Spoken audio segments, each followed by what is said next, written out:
National HR Day ini sebenarnya untuk Indonesia sama nih Hari Kebangkitan Nasional ya.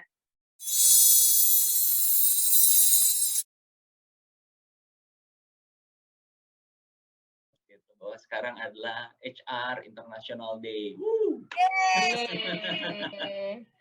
Coba lo share screen itu, kasih yang Mbak Reno ada fotonya itu. Boleh.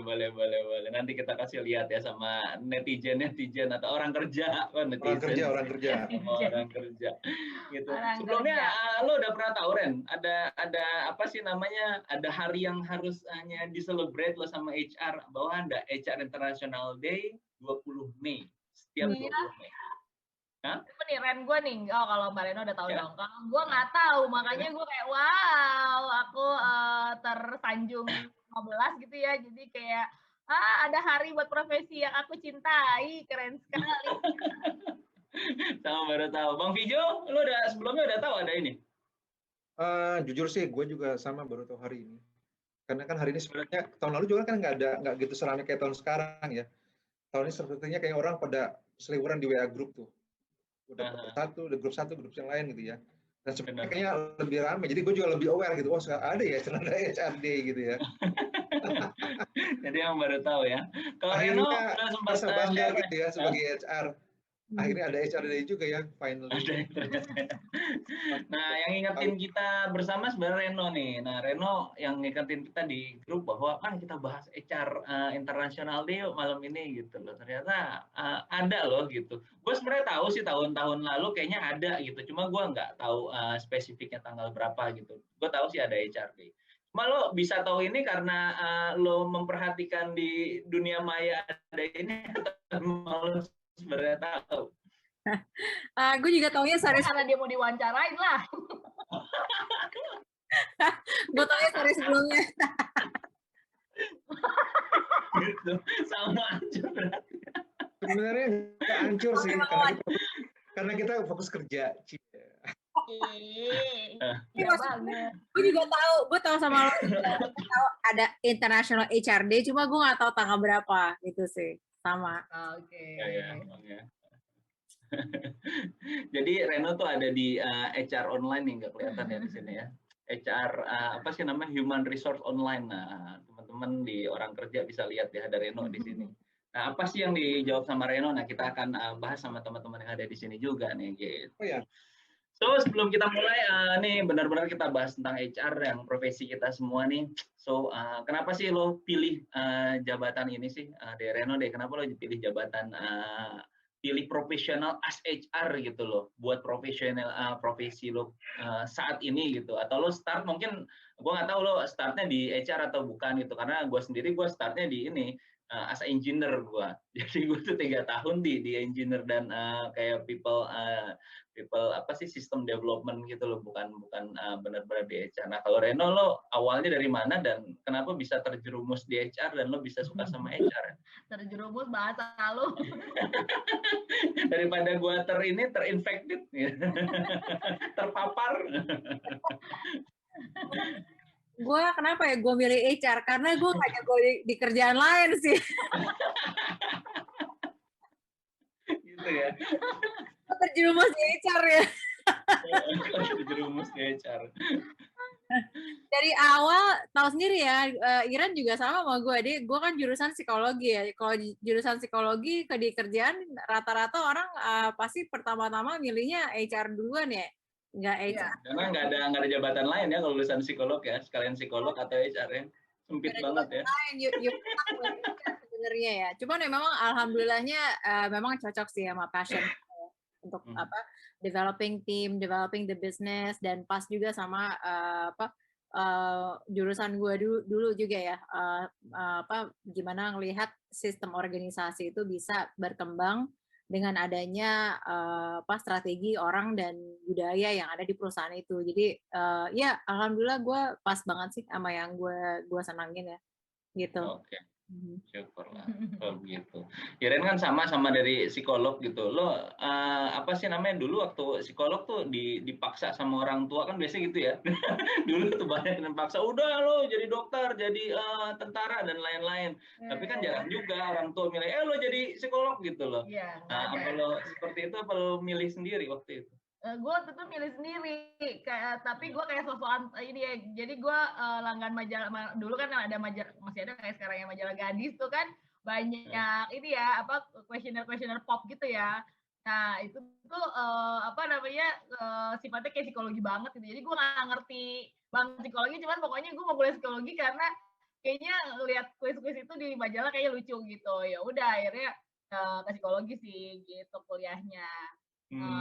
Itu sih kalau kerja ya kayak Mbak gitu, setelah di kampus kan ada industri organisasi dan gue senang organisasi juga dari zaman SMP SMA gitu. Jadi kepikirannya ya di otak udah cuma ya udah jadi HRD udah jadi HRD langsung gitu. Jadi oh ya jalanin ditekunin, oh seru juga nih ya gitu sampai di hari ini. Oke, jadi nggak salah pilih ya sampai sekarang lah ya.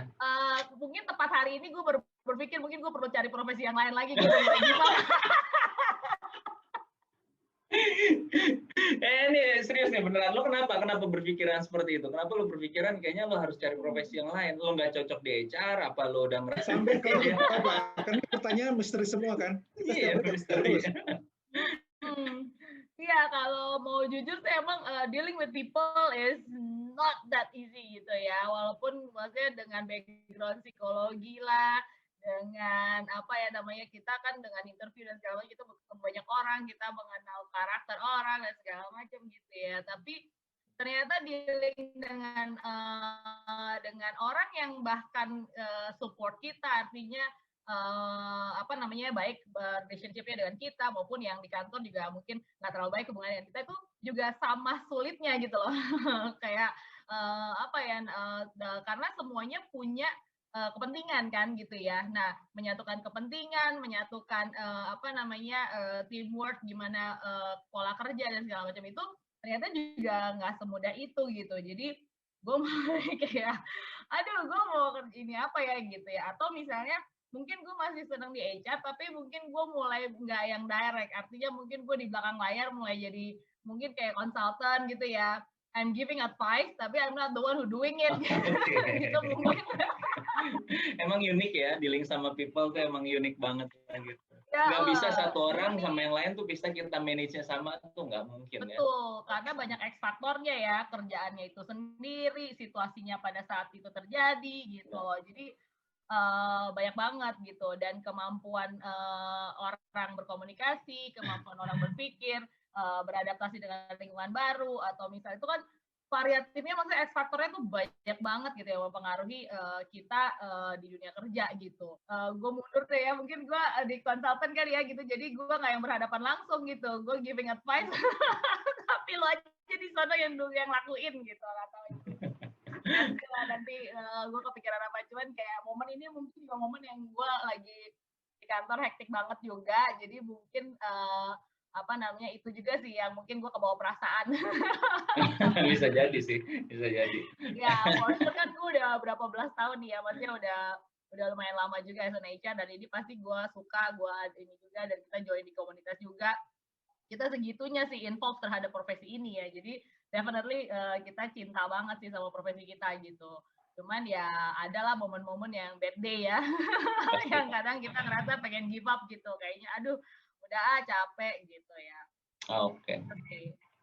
Yes, thank you. Kalau Bang Vijo, awalnya memang lo dari HR, start karir lo Bang, dan kuliah lo di psikologi juga? Enggak sih. Kalau nyamain gitu ya. Gue sebenarnya kalau kuliah sih bukan psikologi, gue teknik industri sebenarnya awalnya. Oke, industri masih nyambung lah ya.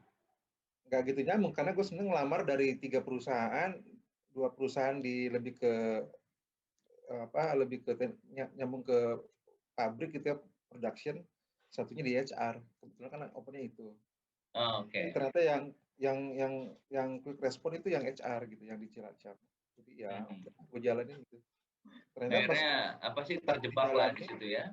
Iya, setelah menjalani kayaknya kok sepertinya kayak pakai panggilan jiwa gitu. Masih. Atau sebenarnya kayaknya cuma ini yang bisa gue kerjain.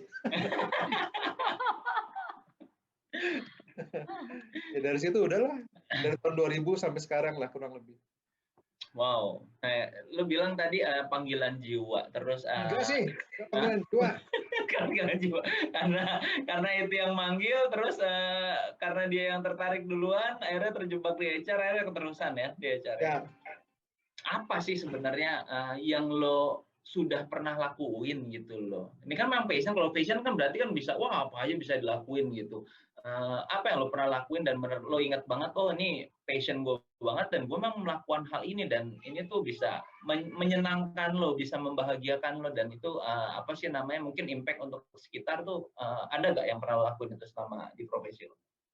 Yang gue happy sih kalau misalnya gue ngelihat orang yang emang dari gue hire, terus emang orangnya bagus banget, dia berani belajar gitu ya. Terus yang apa ya sekarang gue lihat banyak banget orang-orang kayak gitu tuh beneran karirnya cepat dan tapi mereka tetap humble gitu loh. Bahkan apa namanya mereka juga ngebantu untuk develop future leaders juga. Nah itu yang bikin gue happy sih. Karena dan apapun yang gue kerjain berarti emang bermanfaat dan buahnya terus-terusan ada gitu loh. Itu yang that's what makes me happy sih. Oke. Itu sih setuju sih.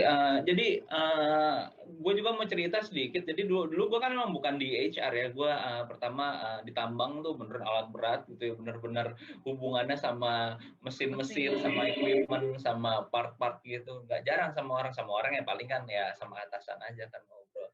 Ternyata memang pas gue 3 tahun di sana gue move kan ke training gitu. Nah ini yang gue rasain memang itu kalau tadi Bang Vijo bilang panggilan jiwa, kalau Reno bilang ada apa sih namanya, ada sesuatu yang kita kasih terus apa sih namanya memberikan orang itu oh ada ilmunya, kemudian iya ada impactnya. Gue ngerasain itu, jadi gue waktu itu gue ngajar waktu itu masih ngajarnya para ini deh, orang-orang di gudang gitu loh. Jadi di gudang-gudang gue ngajarin tentang basic mekanik gitu loh. Jadi sebagai trainer kan gue ngajarin itu.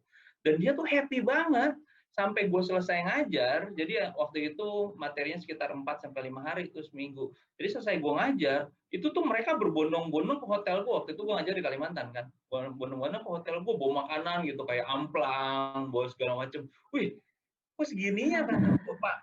Makasih banget Pak, ini bukan karena Bapak dari Jakarta, bukan karena apa, karena saya baru tahu setelah diajarin sama Bapak kalau yang saya pegang setiap hari tuh partnya, fungsinya tuh ini gitu, taruhnya di sini dan dia happy segitu senengnya gitu. Jadi dia biasanya mengerjakan pekerjaan yang hanya ya udahlah gitu BOU-nya aja gitu. Nah, ternyata nggak seperti itu. Ternyata oh ini tuh fungsinya ini buat ini dan alhamdulillah itu yang berkembang sih gitu bagusnya. Dan itu gue happy banget di situ yang gue memang klik, wah ini benar-benar gue berhubungan sama people ini memang apa sih namanya menjadi jalan ninja gue sih ninja. Jadi jalan gue gitu. Ya, karena what you actually give you a sense of purpose gitu ya. Oh ternyata yang gue kerjain tuh bermanfaat loh buat apa overall perusahaan walaupun dari kacamata mereka apa sih cuman ini aja tapi ya ini aja ternyata kalau itu nggak dikerjain dengan baik artinya juga impactnya juga nggak baik juga gitu ya. So itu sih I think what you're sharing is giving them a sense of purpose gitu untuk mereka kerja. Dan di situ HR ya, as a guardian-nya yang jagain processing itu kan memang HR gitu biar jalan smooth. Kalau Ren, lo mau cerita nggak apa sih yang lo lakuin di HR selama ini as lo profesional lo yang lo bikin wah gue bangga banget HR tuh karena lo pernah lakuin apa gitu? Iya, apa namanya kadang-kadang tuh yang bikin happy tuh bukan kadang-kadang, maksudnya setelah kita cabut sih biasanya tuh baru mereka bisa merasakan gitu ya perbedaan antara ketika kita yang jadi HR dengan ketika orang baru yang jadi HR gitu. Nah itu tuh yang apa namanya ketika kita di situ mungkin buat mereka tuh kayak aduh kita ribet banget sih, aduh kok kita ini kayak gitu. Tapi kita kan juga care gitu ya, maksudnya kita bener-bener taking care of them gitu. Terus ada yang mereka nggak ngerti, misalnya kayak gue waktu di startup gitu, anak-anak milenial tuh nggak ngerti gitu fungsinya BPJS apa, pokoknya dipotong komplit kayak ini, terus ada tabungannya dia nggak tahu, udah resign juga dia nggak ini gitu, terus kita jelasin kan, ini your saving loh, ini loh gitu, terus apa namanya ya di dunia kerja tuh seperti apa sih apa gitu, terus banyak hal yang pokoknya bener-bener kita nunjukin kalau kita care gitu kan ya dengan keberadaan mereka dan dengan eksistensi mereka di kantor dan dengan kemajuan mereka dan segala macam gitu. Yang mungkin pada saat dilaksanakannya atau pada saat kita sekantor tuh ngerasanya tuh itu kayak biasa aja kali, emang itu kerjaan HR lah gitu. Tapi setelah misalnya kita resign dan mulai ada pembanding nih, ada orang baru masuk dan orang baru itu compare lah. Compare. Nah itu tuh baru hal-hal yang menyenangkan yang aduh mbak dulu lu gini ya, aduh coba lu balik lagi, lu mbak enak banget ya gitu-gitu. Jadi wah sama waktu sama lo baru gua ngerti HR fungsinya apa, waktu ini gua baru ngerti BPJS gini, waktu itu gua sakit lu bener-bener ini gue gitu-gitu. Nah itu tuh yang akhirnya tuh kayak ya ternyata emang yang kita kerjakan itu membantu gitu. Jadi apa namanya itu menyenangkan lah. Itu yang bikin kita jadi kayak sebenarnya ada impact-nya gitu. Teman mungkin kalau kita satu kantor tuh masih mereka maksudnya banyak orang kerja mungkin kayak ngelihatnya agak sebelah mata atau kayaknya agak malu mengakui bahwa kita benar-benar udah bantuin gitu loh. Maksudnya tugas kita memang di situ gitu. Nah, setelah itu baru sadar, wah kalau HR dipegang sama Mbak Iren ya ini ya beda sama kemarin ya atau baru. Kesalahan yang selalu datang belakangan ya. Mbak, kalau nggak kalau di depan kan pendaftaran. Ya, gue setuju sih sama Iren. Jadi salah satu mungkin hal yang mungkin agak unik di HR dan memang nggak semua orang bisa bisa handle ya. Sebenarnya gue ngerasa HR itu emang agak-agak tough ya karena we're banget. Develop the policy gitu kan, policy and procedure. Kalau bikin policy procedure itu kan yang kita pikirin adalah what's best for the organization gitu ya. Dan itu sometimes nggak bisa bikin semua orang happy gitu ya. Pasti ada aja yang pihak-pihak yang ngerasa dibebanin, diiniin gitu ya. Tapi as HR kita nggak bisa ngelihat itu gitu loh. Kita cuma lihat apa yang baik buat perusahaan, apa yang bisa kita bantu untuk comply. That's what we do. Jadi sometimes memang di HR nggak terlalu banyak. Gue sih ngerasa setiap kali di organisasi tuh emang susah punya temen ya di kantor ya. Dan you expect that you don't have friends gitu ya. Itu sih. Hati-hati sih ya kayaknya ya. Memang hati-hati juga berteman sama HR kayaknya sih. Iya, diajak makan siang kalau lagi ada perlunya. Terus setelah kita resign baru tuh dia add kita punya sosial media. Kalau lagi selama kerja mah nggak bakal gitu. Jadi teman kita biasanya nambah setelah kita resign. Jadi emang gitu sih kalau makan siang misalnya wah orang sales pada kumpul, orang pada kumpul terus kita ada HR. Wah, ada HR nih gitu loh. Gue gabung ya gitu. Ya udah deh gitu. Terus mereka kayak awkward gitu gimana ya. Nggak usah segitunya lah, biasa aja ya. Kita juga mau hidup normal sebenarnya. Ya, sama sih begitu lagi seru-seru makan gitu ya, terus gue lewat tiba-tiba langsung jangkrik aja diem. Iya kan nggak kayak gitu banget ya. Kesannya HR jadi polisi gitu, ngeliat kalau lo salah ngomong ED-nya nggak bener gitu, lo bakal kita kurangin nilainya kan nggak bakal gitu juga. Tapi lo berarti lo ngerasain itu juga ya Nolt ya? Kalau laki-laki sama. Oke. Iya, ada HR-nya loh. Selalu pokoknya seorang Arno udah dicap ya namanya di kantor lah ya. Udah HR nih gitu loh. Kalau gue main ke bawah padahal gue pengen ngobrol aja ya gitu kan. Misalnya kan gue di lantai 3 terus main lantai 2. Terus ngobrol aja mau refresh ketemu sama stakeholders. Wah, ada HR nih, ada sebenarnya biasa aja gitu mau ngobrol, mau kecap, mau cerita gitu. Kalau misalnya tiba-tiba gue nge-ping orang gitu, yuk makan bareng yuk, atau ngobrol bareng yuk. Terus orang udah deg-degan, ada apa Mbak? Bisa jadi. Karena memang itu salah satu trik HR sih biasanya sih kalau udah diajakin makan bareng sama HR, gue mau diapain. Deg-degan aja rasanya, padahal emang cuma pengen lunch bareng aja gitu loh. Jadi dia berusaha mencari alasan ya. Menarik. Nah itu seru banget lah ya kalau kita ngobrolin HR sampai ke sana gitu. So, HR sekarang yang lo lihat mungkin dari sekian lama mungkin banyak lah ya perubahan terkait dengan digitalisasi, kemudian apalah gitu loh, banyak banget lah yang berubah di dunia ini, apalagi kalau di elektronik gitu, orang engineer pasti wah udah di handphone itu udah bisa seminggu sekali mungkin ada sesuatu yang baru. Kalau HR gitu loh, mungkin kan memang dari awal sampai dari pertama kali ada HR sampai terakhir mungkin emang fokusnya sebagai rekrut sampai retire gitu aja tuh fokusnya. Cuma mungkin di tengah-tengahnya ada sistem, ada apa gitu loh. Nah, lo ngelihat fungsi HR yang seperti ini memang memang kedepannya akan gini-gini terus. Memang ya udah pokoknya juklaknya seperti ini HR, cuma ada bumbu-bumbunya aja. Atau yang lo lihat nanti yang membedakan aja ya, bukan lo lihat ya, yang membedakan dengan sekarang dengan dulu tuh apa sih di HR, dan apakah itu wah ini memang HR memang harus seperti ini nih, atau HR kayaknya ketinggalan nih sama yang lain gitu. Mungkin dari Iren deh, Iren, lo ada ini nggak? Ada yang lo lihat nggak dari perubahan HR dulu dan sekarang? Ya mungkin kalau dulu kan mungkin lebih ke teknologinya ya. Kalau sekarang kan, kalau dulu kan kita misalnya performance review itu gue masih datengin orang-orang, ngasihin form gitu-gitu kan. Terus misalnya kayak approval cuti dan segala macam, masih ada formnya, kita masih harus ketemu atasan kita gitu kan, ngobrol, ditanyain mau ngapain lu cuti, gitu kan ya.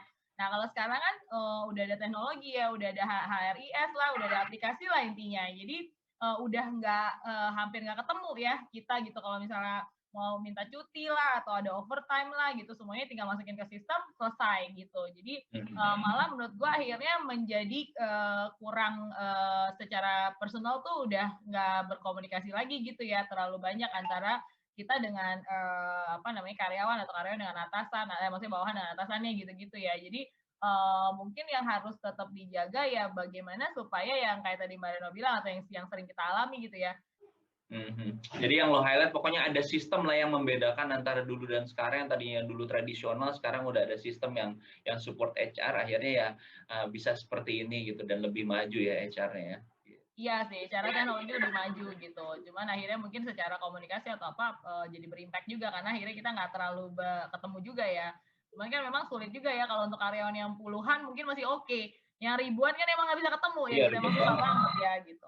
Memang teknologi pasti membantu gitu. Cuman mungkin jalur komunikasi atau misalnya engagement itu harus tetap dibangun, itu maksudnya tetap harus ada program-program itulah gitu biar nggak lost banget gitu. Oke. Dari Reno, gue coba apa sih namanya modify dikit nih jawaban dari Iren tadi sama pertanyaan dari gue gitu. As millennials gitu loh, kita juga kan ya masih lah di gen millennials gitu loh ya. So ngelihat nanti ada anak-anak baru nih, ada gen Z yang mulai ada, Alpha mungkin udah mulai nih gitu loh, yang awal-awal di karirnya udah mulai masuk juga gitu. Nah, lo sebagai senior di perusahaan atau senior HR, biasanya kan kita punya senior gitu loh, waktu dulu tuh begini gitu. Nah, lo akan melakukan seperti apa sih gitu untuk memaintain mereka yang baru masuk mungkin sebagai HR gitu, untuk menceritakan bahwa tuh HR tuh nggak langsung significantly berubah seperti ini loh gitu loh. Nah, lo bagaimana menceritakan sama mereka dan bagaimana mereka paham kalau misalnya bahwa HR tuh tidak seperti ininya lo dulu gitu loh. Nah, itu seperti apa ya lo akan mendevelop mereka gitu agar menjadi memang HR yang memang paham terhadap perubahan yang udah HR lakukan sampai saat ini. Gue coba jawab yang pertanyaan lo sebelumnya ya. I think my thoughts are sebenarnya bedanya HR dulu dan sekarang itu gue ngelihat ada 3. Jadi pertama, saat ini HR itu gue lihat sebagai supporter untuk terutama tentang kesehatan mental. Jadi gue ngerasa karena pandemi ini prolong gitu ya, sangat jauh ya, sangat panjang, banyak hal-hal yang sebenarnya bukan fokus kita sebelumnya gitu ya, nggak pernah kita pikirin sebelumnya, bahkan nih sekarang yang kita udah mesti lihat gitu, bagaimana kesehatan karyawan itu kita bisa bantu secara fisik dan juga secara mental. Nah ini kesehatan mental ini kan you never really talk about it before the pandemic, right? Tapi right now you have to. Because ini bukan masalah ini ya, bukan masalah individu ya, but I think udah masalah organisasi gitu loh. So that's one, itu yang harus kita support gitu. Lalu yang kedua HR as collaborator. Jadi collaborator ini yang gue lihat karena sekarang kita kerjanya dalam remote gitu ya, dan sekarang bahkan banyak banget orang yang join ke perusahaan baru itu beneran nggak pernah ketemu orang physically, nggak pernah masuk ke kantornya, tapi mereka udah dituntut untuk punya KPI yang tinggi gitu ya. So jadi padahal new joiners onboarding itu adalah satu proses yang menurut gue sangat crucial untuk mereka bisa tahu di mana sih tempat gue di perusahaan ini, gimana caranya gue bisa connect sama tim gue, dan apa aja yang gue bisa bantu kontribusi di perusahaan ini. Nah, itu menurut gue HR itu bisa punya integral part on this supaya kita bisa bantu mengconnect antara orang-orang yang memang sudah lama di perusahaan dengan orang-orang yang baru ini, supaya nggak ada gap gitu ya, nggak ada gap komunikasi. Itu yang kedua. Yang ketiga adalah mungkin next step-nya adalah yang gue share di artikel itu. Sekarang dengan adanya akselerasi teknologi, banyak banget pekerjaan-pekerjaan yang bakal hilang, obviously. Tapi tetap aja sebagai seorang manusia banyak banget yang sebenarnya nggak bisa digantiin juga kok dengan robot gitu ya. PR-nya si HR ini adalah bagaimana mengkombinasikan human intelligence sama artificial intelligence supaya kita bisa tahu tuh resource apa sih yang perlu gitu. Misalnya kalau resource yang banyak mesti diotomasi, ya sudah kita pakai AI ya kan.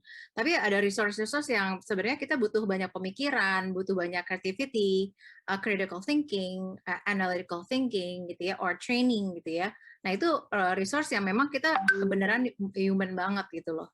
Jadi hal-hal yang kayak gitu menurut gue harusnya HR udah paham sekarang gimana AI bisa mendisrupt pekerjaan di soon, dan bagaimana kita bisa mendevelop orang-orang di perusahaan kita supaya mereka bisa take over pekerjaan yang lebih baik lagi gitu ya, yang menggunakan akal pikiran manusia gitu loh. Jadi menurut gue itu sih. Jadi HR as supporter, HR as a connector, and HR as collaborator yang gue lihat sekarang ya. Nah, kalau lo bilang sekarang kan banyak generasi yang mulai baru. Gue ngerasa I think there's a lot of things that we can learn from the new generation yang masuk ya. Dan 3 poin tadi aja mungkin mereka agak susah menerimanya juga sih Ren ya. Namanya anak baru masuk gitu, apa sih collaborator, apa sih supporter, kok HR segininya. Nah itu kan susah ya. Ya, kalau kita mungkin udah paham ya, karena kita memang udah di HR cukup lama gitu, jadi kita paham yang tiga hal yang lo ceritain tadi. Tapi anak baru kan nggak semudah itu mengerti ya. Ya. And then most of the time they don't want to be they don't want to be taught, nggak mau diajarin gitu loh. Jadi biasanya orang-orang kayak gitu biasanya makanya that's why I like design thinking, karena design thinking itu beneran lo nggak akan ngajarin, tapi lo beneran ceburin orang-orang itu untuk mencari masalahnya apa yang ada di sekarang ini dan solusinya apa. Jadi even solusinya itu mereka bisa cari dari akal pikiran mereka sendiri gitu loh, dengan dibantu dengan kita as a coach. Wow. Sip. Oke. Thank you Ren. Lanjut ke nama Iren lagi nih. Gue mau nanya sama Iren. Deg-degan gue. Oke, ini mungkin last question ya sebelum kita tutup podcast ini. So dengan yang bahasan kita awal sampai sekarang gitu loh, tadi kita bahas dari kita mulai di HR, kemudian kita suka dengan HR-nya apa, kemudian kita ngelihat apa aja perubahan HR yang terjadi dari sekarang sampai akhir. So in the future, what your wish gitu loh untuk HR? Apa kedepannya yang lo harapin untuk HR gitu? Mungkin di sini orang kerja ada yang lihat gitu, dan mungkin teman-teman yang baru mau daftar akan terinspirasi dengan kata-kata Loren gitu loh. Jadi gue kayak harus jadi HR nih. Mungkin next apa sih posisi HR tuh akan menjadi satu yang didambakan atau diharapkan banyak orang. Apa yang diharapkan? Kalau maksudnya kalau teman-teman, maksudnya orang kerja ya yang bukan HR gitu, gue sih wish-nya mungkin teman-teman harus lebih berteman atau lebih ngobrol sama HR-nya supaya ngerti fungsinya apa dan supaya juga nggak ketakutan gitu ya bahwa kalau ada HR terus langsung gimana gitu. Jadi mulai lebih paham gitu. Nah, untuk teman-teman yang mau jadi HR juga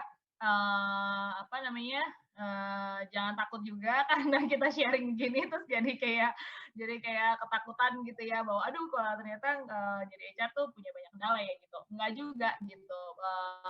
Malah banyak hal yang sebenarnya di posisi kita itu kita bisa bantu banyak orang gitu dan kita juga bisa bantu our company growing in business side juga gitu. Nah, tinggal kalau memang passionnya di situ pasti ada jalannya dan pasti pengen maksudnya pasti ada keinginan juga ya untuk belajar gitu loh. Jadi dan apalagi ini banget seru banget kalau hari ini kita punya Hari HR sedunia gitu. Jadi wow, betapa maksudnya nggak semua profesi ya punya hari internasionalnya gitu loh. Jadi wah, ini tuh sesuatu yang bahwa HR itu somehow sampai kapanpun gitu tetap akan dibutuhkan oleh perusahaan. Jadi HR juga serunya adalah kita bisa pindah-pindah industri gitu loh. Jadi kalau kita bisa nyobain berbagai industri gitu. Jadi kalau beberapa profesi kan memang harus stuck di situ ya gitu. Hospitality, hotel ya. Mungkin lo akan berkecimpungnya di situ terus gitu.